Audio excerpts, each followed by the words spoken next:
मित्रों, अगर आपको किसी काम में सफलता पाना हो या फिर मन की शांति पाने के लिए मेडिटेशन पर मन लगाना हो या फिर दुनिया के किसी भी काम पर मन लगाना हो, कहने का मतलब यह है कि आप कोई भी काम करें उस पर मन लगाना बहुत जरूरी है।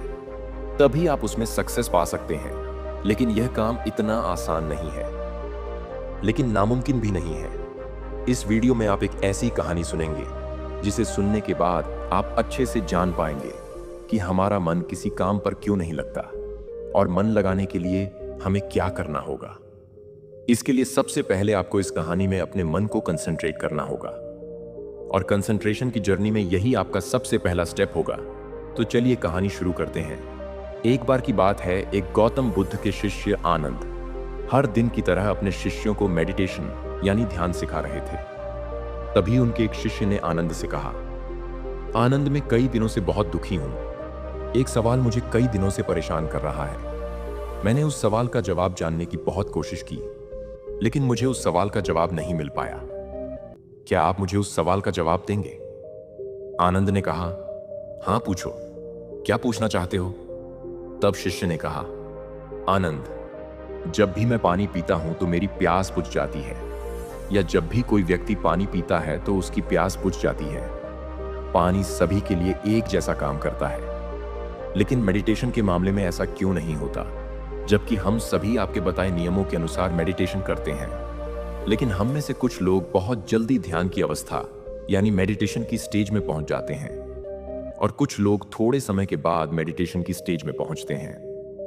लेकिन कुछ ऐसे भी होते हैं जो कभी मेडिटेशन की स्टेज में नहीं पहुंच पाते। बस यही सवाल मुझे बार बार परेशान कर रहा है कि जब सभी लोगों को एक साथ पानी पीने को दिया जाए और एक ही पानी पीने को दिया जाए तो उस पानी को पीने से सबकी प्यास बुझ जाती है। ऐसा कोई नहीं होगा जिसकी प्यास ना बुझे। तो मेडिटेशन में ऐसा क्यों नहीं होता? मेडिटेशन सबके लिए एक जैसा काम क्यों नहीं करता? शिष्य की बात सुनकर आनंद ने कहा कि दरअसल तुम्हारा सवाल यह है कि जब तुम मेडिटेशन करने बैठते हो तो तुम्हारा माइंड उस पर कंसंट्रेट क्यों नहीं होता। और कुछ लोगों का मन बहुत जल्दी ध्यान पर एकाग्र हो जाता है और कुछ का थोड़ी देर बाद और कुछ का तो ध्यान ही नहीं लगता। शिष्य कहता है, हाँ, आनंद ने कहा कि किसी भी काम में मन का ना लगना सिर्फ तुम्हारी समस्या नहीं है, यह सबकी समस्या है। लेकिन चिंता मत करो, तुम्हें तुम्हारे सवाल का जवाब कल मिल जाएगा। कल गांव के एक व्यक्ति ने मुझे अपने घर भोजन पर बुलाया है, इसीलिए कल जब मैं उसके घर जाने के लिए निकलूंगा तो तुम भी मेरे साथ चलना। शिष्य ने कहा, ठीक है, मैं आपके साथ जरूर चलूंगा। अगले दिन जब आनंद जाने लगे तो शिष्य भी आनंद के साथ चलने लगा। कुछ देर बाद वे दोनों गांव में रहने वाले एक सेठ के घर पहुंचे। सेठ ने उन दोनों का स्वागत किया और उन्हें बैठने को कहा और खुद भी उनके साथ बैठ गया। फिर उस सेठ ने अपनी पत्नी से तीनों के लिए खाना परोसने को कहा।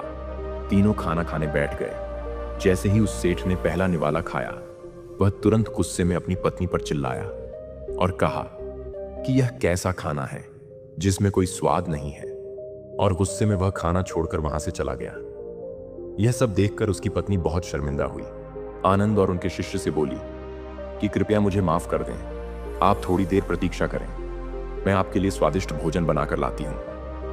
आनंद ने सेठ की पत्नी से कहा, नहीं नहीं, इसकी कोई जरूरत नहीं है, तुम चिंता मत करो, यह खाना बहुत स्वादिष्ट है। और फिर दोनों ने खाना शुरू कर दिया। थोड़ी देर में दोनों ने खाना खा लिया, लेकिन आनंद ने अपनी थाली में 2 रोटियां छोड़ दी और सेठ की पत्नी से कहा, क्या तुम यह 2 रोटियां बांधकर मुझे दे सकती हो? उसकी पत्नी ने रोटियां बांधकर दे दी। इसके बाद दोनों वहां से जाने लगे और जाने से पहले उनकी मुलाकात उस सेठ से हुई। सेठ को अपने व्यवहार पर पछतावा हुआ और वह उन दोनों से अपने व्यवहार की माफी मांगने लगा। आनंद ने कहा, कोई बात नहीं, और दोनों वहां से चले गए।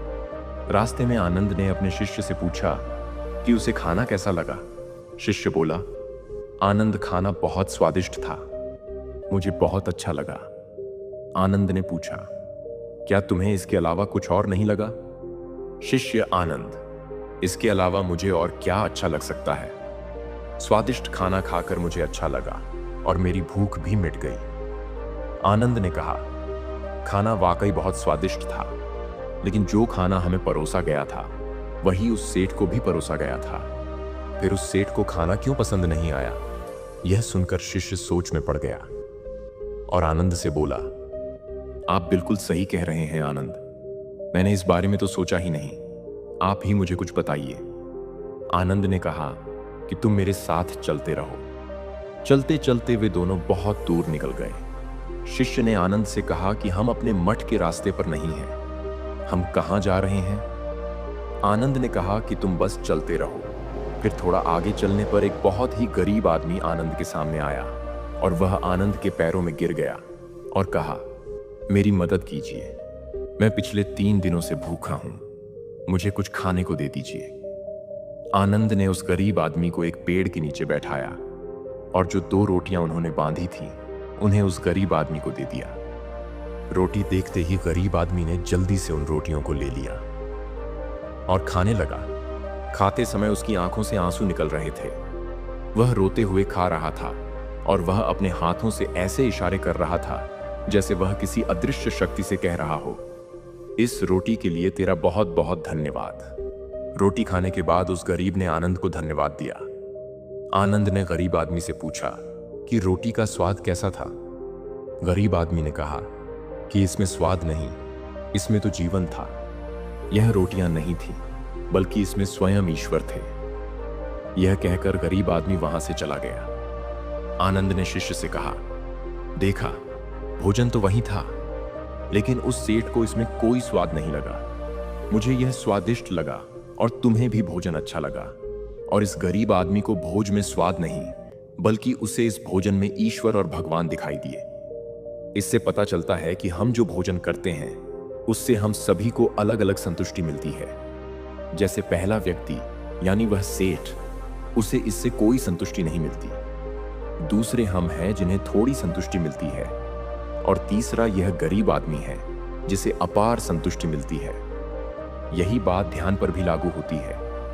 मन की शांति पाने के लिए व्यक्ति जितना भूखा होगा, वह ध्यान की गहराई में उतनी ही तेजी से आगे बढ़ेगा, और यह वही व्यक्ति कर सकता है जो ध्यान करने से मिलने वाले फायदों को अच्छे से जानता हो, जो जानता हो कि ध्यान की गहराई में जाने पर उसे क्या मिलेगा। आनंद की यह बातें सुनकर शिष्य को अपने सवाल का जवाब मिल गया। शिष्य ने आनंद को धन्यवाद दिया और दोनों वापस मठ की ओर चल पड़े। चलते चलते आनंद शिष्य से कहते हैं, लेकिन यह इतना आसान नहीं जितना तुम सोच रहे हो। अगर तुम चाहते हो कि तुम जो भी काम करो उसमें तुम्हारा ध्यान केंद्रित रहे, तो इसके लिए तुम्हें मन को समझना होगा। अगर तुम मन को समझे बिना कोई काम करोगे तो संभव है कि तुम ज्यादातर कामों पर ध्यान केंद्रित नहीं कर पाओगे और परेशान होते रहोगे। आनंद की बात सुनकर शिष्य की मन को समझने की जिज्ञासा और भी बढ़ गई, और वह आनंद से कहता है, कृपया मुझे मन के बारे में विस्तार से बताइए।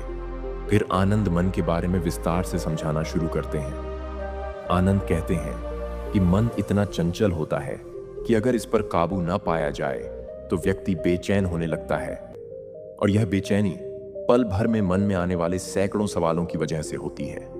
और यह बेचैनी तब तक बनी रहती है जब तक व्यक्ति के मन में चल रहे सवालों के जवाब नहीं मिल जाते।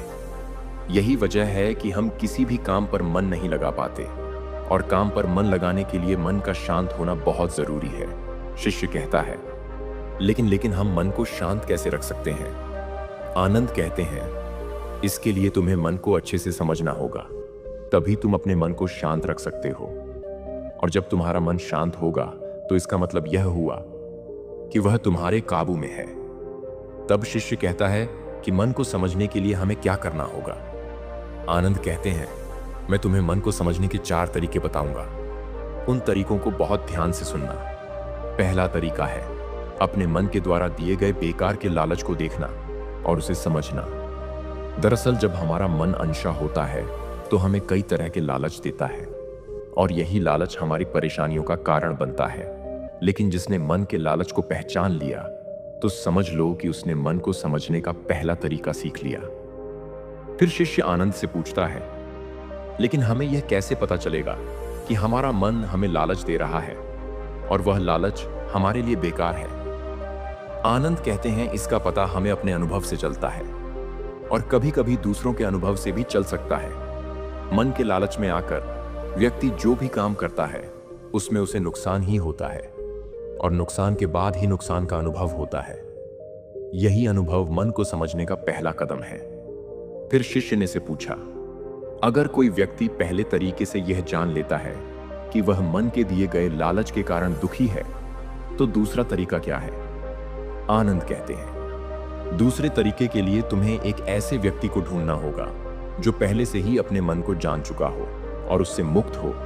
वास्तव में केवल ऐसा व्यक्ति ही तुम्हें सही रास्ता दिखा सकता है। शिष्य कहत है, लेकिन ऐसे व्यक्ति को हम कैसे पहचान सकते हैं? आनंद कहते हैं, किसी व्यक्ति की बात सुनना ही किसी के मन को समझने का तीसरा तरीका है। शिष्य कहता है, क्या हम उसे देखकर नहीं पहचान सकते? आनंद कहते हैं, कोई व्यक्ति भले ही बहुत शांत और बहुत अच्छा दिख सकता है, लेकिन उसके मन में क्या है यह केवल उसके शब्दों से ही जाना जा सकता। लेकिन कभी कभी शब्द धोखा भी दे सकते हैं। इसीलिए किसी की बातों पर तब तक विश्वास नहीं करना चाहिए जब तक कि वह तुम्हारे विवेक की कसौटी पर खरा ना उतरे। आनंद कहते हैं कि मन को जानने और समझने का चौथा तरीका है अवेयरनेस। इसलिए हर काम को अवेयरनेस के साथ करना बहुत जरूरी है। बिना अवेयरनेस के जिया गया हर पल और किया गया कोई भी काम मौत के समान है। शिष्य आनंद से पूछता है कि उसे अपनी अवेयरनेस के लेवल को बढ़ाने के लिए क्या करना चाहिए। आनंद कहते हैं, ध्यान, मेडिटेशन। ध्यान के जरिए ही अवेयरनेस बढ़ाई जा सकती है। ध्यान मन को जानने, समझने और काबू करने का आखिरी तरीका है। मतलब ध्यान वह नाव है जिस पर बैठकर मन रूपी नदी को पार किया जा सकता है। जो व्यक्ति पहले 5 तरीकों से मन को समझ लेता है वह मन को जीत लेता है और अपने मन पर पूरा कंट्रोल कर लेता है। शिष्य को अब आनंद की बातों से सब कुछ समझ आ गया था और उसने आनंद को पूरे दिन की यात्रा के लिए और ध्यान और मन के बारे में इतनी जरूरी जानकारी देने के लिए तहे दिल से धन्यवाद दिया। आपको यह वीडियो कैसा लगा? हमें कमेंट बॉक्स में कमेंट करके जरूर बताएं।